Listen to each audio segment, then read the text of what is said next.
안녕하세요. 저는 직업병과 산재를 전문으로 하고 있는 직업환경의학과 전문의 이진우라고 합니다. 저는 경기도 오리온 파주병원 노동자 건강증진센터에서 일을 하고 있고요. 센터장 역할을 맡고 있습니다. 우리 회사 건강주치 사업을 통해 작은 사업장의 노동자와 이주 노동자의 건강증진을 위해서 경기도에 사업을 위탁을 받아서 사업을 진행을 하고 있고요. 이번 코로나 감염병으로 인해서 이제 열악한 환경에 놓인 사업장의 노동자들이 더 위험한 상황에 놓이게 되었습니다. 그래서 우리 노동자들에게 사업장에서 지켜야 될 여러 가지 의무들을 설명을 드리기도 하고 코로나 감염병 자체에 대해서도 설명을 좀 드리고자 합니다. 네, 우선 코로나 감염병 이해하는 시간을 먼저 가져보도록 하겠습니다. 코로나 바이러스는 동물과 사람에게 전파될 수 있는 바이러스입니다. 지금까지 코로나 바이러스 중 메르스와 사스 등 6개가 사람에게도 감염되는 것으로 확인이 되었습니다. 코로나19 바이러스는 7번째로 사람에게 감염이 가능하다고 알려져 있는 바이러스입니다. 이 코로나19 바이러스의 공식 명칭은 사스코브2입니다. 2003년 유행한 사스 바이러스와 유전적으로 유사하다 하여 2가 붙었습니다. 이 바이러스에 의한 감염증을 일반적으로 코비드19라고 부르고 있습니다. 코로나의 코, 바이러스의 B, 질병의 D, 그래서 2019년에 최초로 발견했다 해서 19를 조합해서 코비드19입니다. 코로나 바이러스의 치명률을 살펴보도록 하겠습니다. 치명률은 확진된 사람 중에서 사망한 사람의 비율을 의미합니다. 4월 8일 기준으로 전 세계적으로는 치명률이 2.1%이고 1억 3천만 명이 확진이 되고 290만 명이 사망을 했습니다. 미국, 브라질 순으로 확진자가 많습니다. 한국은 전 세계 순위는 86위이고요. 확진자가 10만 명을 넘어섰습니다. 치명률은 전 세계 평균인 2.1%보다 낮은 1.6%입니다. 치명률이 생각보다 높지 않다고 생각하실 수도 있겠습니다. 다른 바이러스인 에볼라의 치명률은 20에서 70%로 상당히 높고요. 코로나 바이러스 중에 다른 종류인 사스와 메르스는 10에서 20%의 치명률을 보이고 있기 때문입니다. 하지만 바이러스의 위험성은 치명률로만 판단하지는 않습니다. 얼마나 많이 전파되는가도 상당히 중요하기 때문에 이제 그런 부분들을 감안해서 보셔야 되고요. 치명률 부분에 있어서도 인플루엔자 바이러스 같은 경우는 0.1%의 치명률을 보이고 있습니다. 이제 그런 것들과 비교했을 때는 20배 정도 치명률이 높기 때문에 상당히 주의해야 하고 위험한 바이러스 중에 하나입니다. 코로나 전파 방법은 비말입니다. 보통 1.5에서 2m 정도까지가 전파가 가능하다고 알려져 있습니다. 홍역이나 결핵, 수두 같이 공기 중으로 전파되는 바이러스에 비하면 훨씬 전파력이 낮다고 볼 수는 있겠습니다. 다만 전염 사례 중에서 2m 이상의 거리에서 식사를 하다가 감염된 사례도 있었습니다. 그 경우는 에어컨 바람이 셌기 때문에 원래 비말이 도달할 수 있는 거리보다 훨씬 더 멀리 날아가서 감염이 됐다고 추정을 하고 있습니다. 앞서 설명한 비말 전파가 왼쪽 그림이고요. 공기 중 전파가 오른쪽 그림입니다. 비말 전파라도 비말과 침방울이 묻어있는 곳을 다른 사람이 손으로 만지고 그 과정에서 간접 전파도 가능합니다. 따라서 마스크 사용으로 침이 밖으로 나가지 않게 하고 자주 손소독을 하여 간접 전파를 예방하는 것이 중요하겠습니다. 이어서 코로나19 현 상황과 예측에 대해서 설명드리겠습니다. 4월 8일 기준으로 전 세계 1억 3천만 명이 감염이 됐습니다. 그리고 감염된 국가는 192개에 달합니다. 코로나는 전파력이 높기 때문에 전 세계로 대유행이 진행 중입니다. 각 국가의 신규 확진자 수를 보면 미국은 백신 접종으로 급속하게 감소하는 추세입니다. 그리고 분홍색의 그래프인 브라질도 감소하는 모습을 보이고 있습니다. 반면에 녹색 그래프인 인도는 재유행이 되고 있습니다. 한국도 재유행이 된 양상을 보이고 있습니다. 매일 600명에서 700명의 신규 확진자가 발생하고 있고요. 작년 말까지는 증가 속도가 그렇게 빠르지 않았는데 최근 3개월 동안의 증가 속도가 급속하게 높아져서 아주 위험한 상황에 도달했습니다. 백신 접종이 2월 말부터 시작되긴 했지만 백신 접종의 효과는 올해 상반기를 지나서야 좀 나타날 가능성이 높습니다. 그래서 수도권은 이제 지역의 사회적 거리 두기를 2단계로 유지를 하고 있습니다. 서울, 인천, 경기 등 수도권과 대전, 전주, 완주, 순천, 부산, 진주, 거제가 여전히 2단계 거리두기를 하고 있는 지역입니다. 한국에서 연령별로 확진자의 비율은 50대, 60대 순으로 높습니다. 하지만 치명률은 80대 이상에서 상당히 높은 치명률을 보이고 있습니다. 70대 이상은 20%의 치명률을 보이고 있고요. 70대는 6.2%입니다. 80대가 코로나에 감염이 되면 5명 중에 1명은 사망할 수 있다는 얘기입니다. 상당히 위험한 수준이고요. 그래서 이 코로나 감염의 유행에 대해서는 3가지 정도의 가설이 있는데 현재로서는 가을, 겨울의 대유행 이후에 소규모 유행이 발생할 수 있다는 2번째 모델에 가깝다고 보여집니다. 그리고 우리나라 같은 경우는 백신 접종을 시작했기 때문에 이런 것들을 감안해서 추이를 봐야 되겠습니다. 이어서 코로나19의 임상 양상에 대해서 말씀드리겠습니다. 코로나 바이러스에 노출되어 감염된 사람은 평균 5일 정도 잠복기를 지나서 증상이 생깁니다. 그리고 증상이 생기기 3일 정도부터는 다른 사람에게도 바이러스 전염이 가능합니다. 이 사람이 다른 사람에게 바이러스를 전염시켜서 그 사람에게도 증상이 발생하는 데까지 걸리는 시기를 세대기라고 합니다. 이 또한 평균 5일 정도 걸립니다. 여기서 여러 가지 문제들을 확인할 수가 있겠는데요. 첫 번째는 증상이 발생하기 전에도 3일간은 바이러스가 배출돼서 다른 사람을 감염시킬 수 있다는 겁니다. 두 번째는 증상이 발생해서 코로나 검사를 받고 격리 조치돼서 입원까지 기간이 보통 3, 4일 정도가 걸리는데 이 기간에도 다른 사람을 감염시킬 수 있다는 겁니다. 결국 7일 정도를 감염이 위험한 상태에서 이 사람이 지역사회에서 돌아다닐 수 있다는 의미이죠. 그래서 이런 특성들 때문에 코로나 바이러스는 지역사회 전파가 잘 되고 있습니다. 마지막으로는 세대기가 짧다는 것인데요. 세대기가 짧기 때문에 코로나19는 선행 감염자와 후행 감염자의 증상 발생 간격이 짧습니다. 그래서 이런 것들이 급속한 전파를 야기하는 원인 중에 하나입니다. 코로나의 이런 특성을 잘 이해하고 이해에 맞춰서 예방을 하는 것이 대응에 상당히 중요한 부분입니다. 코로나19가 전 세계로 확산된 이유에 대해서 말씀드려 보겠습니다. 전파력을 결정하는 요소는 감염 재생산 지수와 세대기 2가지입니다. 감염 재생산 지수는 집단 내 감염성이 있는 환자 1명이 감염 전파가 가는 기간에 전염시키는 평균 사람 수입니다. 보통 R값이라고 하는데요. 이 R값이 1을 넘지 않게 하는 게 상당히 중요합니다. 1을 넘는다면 최소한 한 사람 이상이 추가적으로 감염될 수 있다는 의미라서 유행이 지속될 수 있다는 뜻입니다. R값은 감염될 확률, 접촉률, 전파 가능 기간과 관련이 있습니다. 이런 요인들을 마스크 착용, 사회적 거리두기 강화, 검사량 늘리기 등으로 줄일 수 있습니다. 한국에서 코로나19의 R값이 초기에는 2에서 3 정도로 높았지만 올해 초에는 1 아래로 떨어지기도 했었습니다. 하지만 최근에 확산세로 바뀌면서 1.1인 상황입니다. 그래서 다시 재유행이 되고 있고 상당히 많은 사람들이 확진이 되고 있고요. 참고로 사스는 4, 메르스는 0.9, 신종플루는 1.5 정도의 R값을 가지고 있었습니다. 감염 재생산 지수가 방역 대책을 통해서 낮아질 수는 있지만 세대기는 바이러스가 가지고 있는 고유의 성질입니다. 이 세대기가 매우 짧은 것이 코로나19의 특징이라고 말씀드렸고 전파력이 높은 이유 중에 하나입니다. 중증도는 낮지만 세대기가 짧아서 상대적으로 큰 전파력을 가지고 있고 이것이 전 세계적인 범유행을 만들게 되었습니다. 게다가 무증상 환자가 많습니다. 4명의 감염자 중에 1명 정도가 확진되는 것으로 추정하고 있고 무증상자도 다른 사람을 전염시킬 수 있는 것으로 알려져 있습니다. 인구 절반가량이 면역력을 얻어야 유행이 종료될 수 있을 것으로 보입니다. 코로나19의 고위험군은 65세 이상인 사람, 당뇨, 고혈압 등 기저질환이 있는 사람, 암 환자, 비만, 장기직한 사람, 흡연자 등입니다.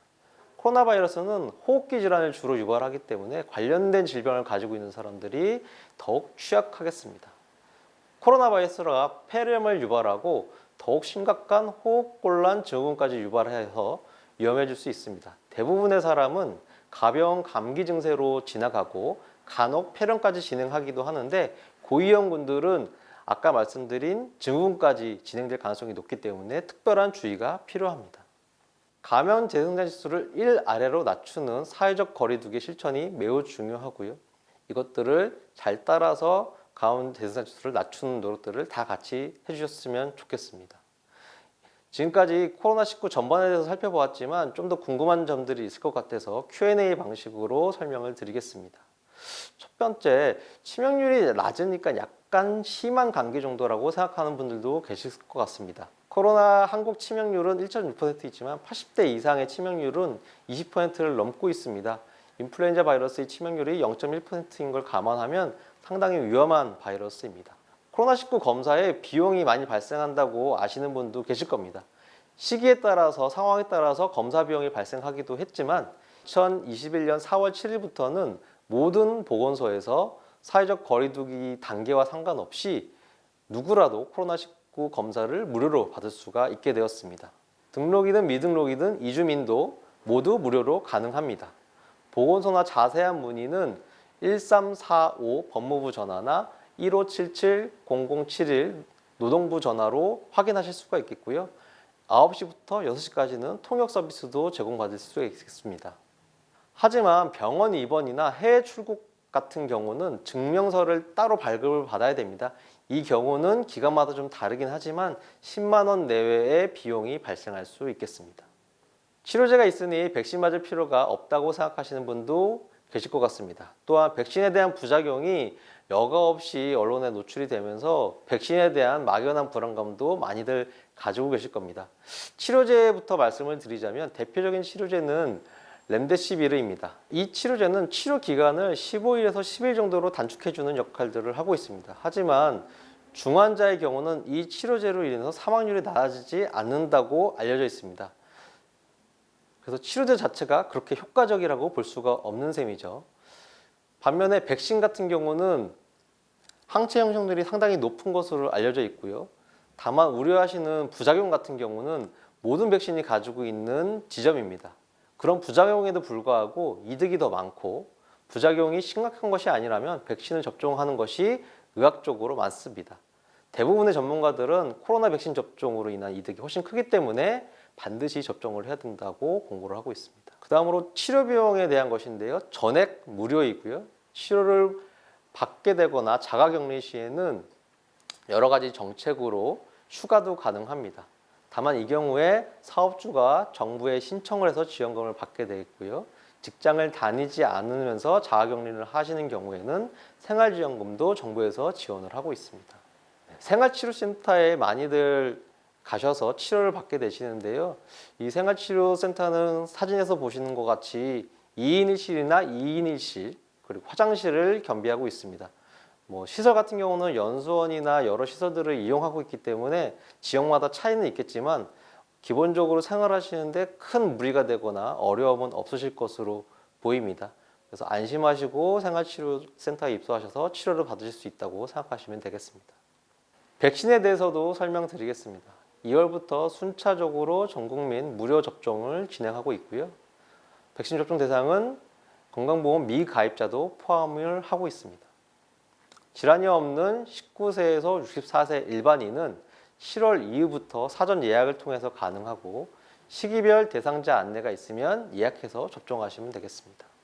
하지만 백신 선택은 불가능합니다. 접종 효과는 1차, 2차 접종 후에 2주 정도 항체 형성하는 시기가 필요합니다. 하지만 백신을 접종한다고 해서 우리가 무적이 되는 건 아닙니다. 시간이 흐르면 코로나19에 다시 재감염될 가능성도 있고요. 따라서 접종 후에도 방역수칙을 유지하는 게 상당히 중요합니다. 모든 백신은 이상 반응 발생 가능성이 있습니다. 이는 개인 체질에 따라서 다를 수가 있겠고요. 이상 반응 발생 시에는 국가에서 전문위원회를 따로 두고 있기 때문에 이 자문을 통해서 국가 차원의 보상이 가능합니다. 또한 중요한 것이 전 국민이 접종 대상이라 이주민도 접종이 가능하다는 것입니다. 다만 미등록 등 외국인 등록번호가 없는 경우에는 예방접종 시행비라고 하는 행위료가 지급이 어렵습니다.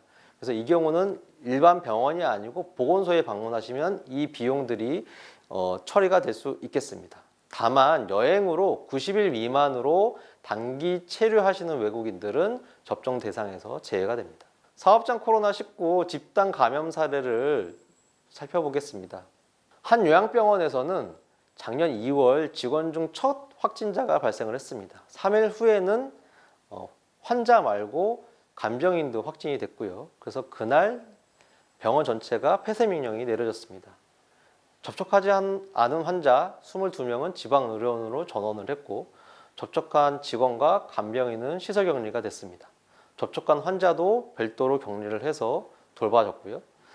그 이후에 14일 동안 추가로 발생자가 나타나지 않아서 그 이후에나 격리가 해지가 되었습니다. 작년 3월에 구로콜센터에서 집단 감염이 있었습니다. 170명 정도가 확진이 되었고요. 이 18층 건물에는 4개의 콜센터가 있었고, 그 중에서 11층에 있는 콜센터에서 대거로 확진자가 발생을 했었습니다. 이 빌딩에 근무하거나 거주하는 분들 총 98명이 확진이 됐고, 이분들과 접촉한 외부 사람들이 72명이 확진이 되었습니다. 그림은 11층 콜센터의 모습이고요. 파란색 자리가 확진자가 표시된 모습입니다. 좁은 공간, 이 안에 200명이 밀집해 있고, 이 안에서 계속 얘기를 하면서 일을 하다 보니까 이것이 확진자가 많아지는 요인이 되었습니다. 게다가 휴게실이 상당히 좁은데 이 안에서 다 같이 식사를 하거나 간식을 먹는 등의 행동도 했기 때문에 이런 것들이 집단 감염의 원인이 되었습니다. 네, 콜센터뿐만이 아니고 쿠팡 등 물류센터에서도 집단 감염들이 많이 발생을 했었습니다. 그래서 열악한 사업장에 있는 노동자들이 많이들 집단 감염이 발생을 하고 있고요. 올해 2월에는 아산의 한 공장에서 공장 직원 103명이 확진이 되었습니다. 그리고 그 외부의 다른 사람도 연관돼서 100명이 추가로 확진이 되었고요.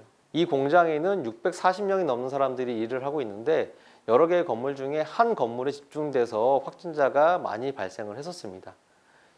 공용 탈의실, 소파, 음료 자판기, 공용 회의실 테이블 이런 데서 바이러스가 검출이 됐고, 심지어 사무실의 온풍기에서도 바이러스가 나왔었습니다. 전형적인 산밀이라고 하는데요. 밀접하고 밀집되어 있고 밀폐된 환경이라서 더욱 피해가 컸습니다. 밀접하다는 것은 사람들끼리서 붙어 있다는 뜻이고, 밀집이라는 것은 좁은 공간 안에 여러 사람들이 있다는 것이고요. 밀폐는 환기가 되지 않는 그런 공간이라는 뜻입니다. 그리고 최근에는 경기도의 여러 사업장에서도 집단 감염이 발생을 했었습니다. 이 지역은 이주 노동자가 많이 일을 하고 있어서 확진자 중 대다수가 외국인이었습니다.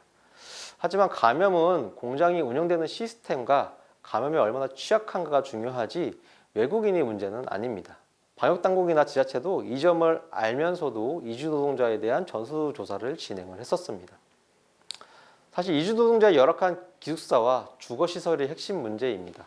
사업주가 제공한 이 공간에 감염이 취약한 것이지 이주 노동자 자체가 감염 원인은 결코 아닙니다. 사업장은 산밀 환경에 대한 개선이 필요합니다. 감염병에 대한 관리자를 두어서 작업장 내부와 마스크 착용을 점검하고, 휴게 시간에 휴게실, 식당에서의 식사 시, 집단 기숙생활까지 전반에 대한 조치와 개선이 같이 병행돼야 됩니다. 코로나19 예방을 위한 사업주의 의무를 설명드리겠습니다. 산업안전보건법에서는 감염병 예방을 위해서 사업주가 지켜야 될 내용들을 명시하고 있습니다. 병원체에 의한 건강장애를 예방하기 위해서 보건조치를 하는 것이 사업주의 의무입니다. 또한 감염자가 발생을 하면 이 사람에게 일하는 것을 금지하거나 제한해야 하고, 건강을 회복했을 때는 지체 없이 이 사람을 근로할 수 있도록 명시하고 있습니다. 사업장 내 방역 체계를 구축하고 노동자들을 안내, 교육하는 것도 사업주의 의무입니다. 증상자는 출근하지 않고 경과 관찰을 하게 하고 시간을 나누어 출퇴근하는 것이 중요합니다. 작업 공간의 밀집도를 낮추고 주기적으로 소독과 환기하는 것도 사업주가 해야 될 의무입니다. 사업장 내에서 확진자가 발생하는 경우에는 출근 전이라면 출근하지 않고 1339 보건당국에 전화를 해야 합니다. 또한 증상 발생 3일 전에 사업장에서 노무를 제공한 사람이나 방문한 사람에게도 확진자가 발생했다는 것을 알려주는 게 중요하겠습니다. 보건당국이 오기 전까지는 확진자는 홀로 한 공간으로 분리를 하고 이 분과 밀접하게 접촉한 사람들도 별도의 공간에 분리를 해야 됩니다. 그리고 그 외 직원들도 아예 다른 공간에 분리를 시켜야 되고요. 그래서 이 직원들이 서로 섞이지 않게 하는 게 중요하고, 증상 유무나 코로나 검사 결과를 가지고 임의로 이 사람들을 섞거나 하는 것들은 절대 금물입니다. 보건당국이 도착하기 전까지는 이 분리를 유지하고, 도착 이후에는 보건당국의 명령에 따라서 진행하시면 되겠습니다. 확진자가 다시 일을 할 수 있는 조건에 대해서 좀 말씀드리겠습니다. 무증상 확진자의 격리 해제 기준은 임상 경과 기반과 검사 기반 두 가지입니다. 둘 중 하나만 만족해도 업무 복귀가 가능하고요. 임상 경과 기반은 무증상일 경우 확진일로부터 10일이 지나기만 하면 해제가 가능합니다. 검사 기간은 코로나 검사라고 하는 PCR 검사를 2회 연속 음성으로 결과가 나오면 이 검사를 통과하는 겁니다. 격리 해제가 되면 의료기관이나 생활치료센터에서 격리 해제 확인서를 지급받을 수 있습니다. 사업주는 격리 해제 확인서를 제출한 노동자에게 별도로 음성 확인서를 제출하라는 요구를 할 수는 없습니다. 둘 중에 하나만 만족하면 되는 것이기 때문에 반드시 음성 확인서가 제출될 필요는 없고요. 격리 해제 확인서만 있으면 됩니다. 그리고 이 경우에 유급병가는 가능하지만 무급병가를 강제하게 되면 휴업수당을 지불해야 합니다. 사업주는 복귀한 노동자에 대해서 불이익을 금지하고 정상적으로 업무를 수행할 수 있도록 조력해야 됩니다. 민사상 불이익이 있거나 퇴사를 강요하거나 따돌림 같은 경우가 발생을 하면 이는 근기법 위반 사항입니다. 심리지원들도 정신건강센터나 근로자건강센터가 지원을 하고 있기 때문에 적극적으로 안내해서 심리치유를 받을 수 있도록 조력해야 합니다. 백신을 접촉하면 이상 증상이 발생을 할 수가 있습니다. 접종 당일에는 접종에 필요한 시간이 주어져야 되고, 접종 후에는 이상 증상이 나타나는 경우 접종 당일에 최대한 휴가를 부여할 수 있도록 하고, 의사소견 등 별도의 서류가 없이도 하루에 휴가를 부여할 수 있도록 보건당국이 권장하고 있습니다. 소독에 대해서 말씀드리겠습니다. 소독은 뿌리는 방식은 절대 권장드리지 않고요. 닦는 방식을 취하셔야 됩니다. 소독제는 우리가 흔히 알고 있는 락스를 사용하시면 되고요. 물 500ml에 락스 10ml를 섞어서 그것을 걸레로 우리가 자주 사용하는 부분을 닦아주시면 됩니다. 바닥 같은 경우도 절대 뿌리지 마시고요. 대걸레로 아까 말씀드린 소독제를 이용해서 바닥을 닦으면 충분하겠습니다. 네, 신종감염병이 유행을 하고 있고, 예전에 발생했던 신종감염병도 재유행을 반복하고 있습니다. 코로나19를 잘 넘기는 것도 중요하지만 이 위기를 넘겼다고 끝이 아니란 얘기입니다. 유사한 감염병 유행으로 언제든지 우리는 위기에 봉착할 수 있겠습니다. 따라서 감염병의 토착화와 신종감염병에 대한 대응 체계를 사업장에서도 마련하는 것이 필요합니다. 우리는 코로나19가 집단 감염을 일으킬 수 있고 사업장에 상당히 위험할 수 있다는 것들을 확인을 했습니다. 사업장 내 시설에 대한 보안과 체계 개선이 필요하고, 사업장 내 열악한 기숙사 시설에 대해서도 개선이 필요합니다.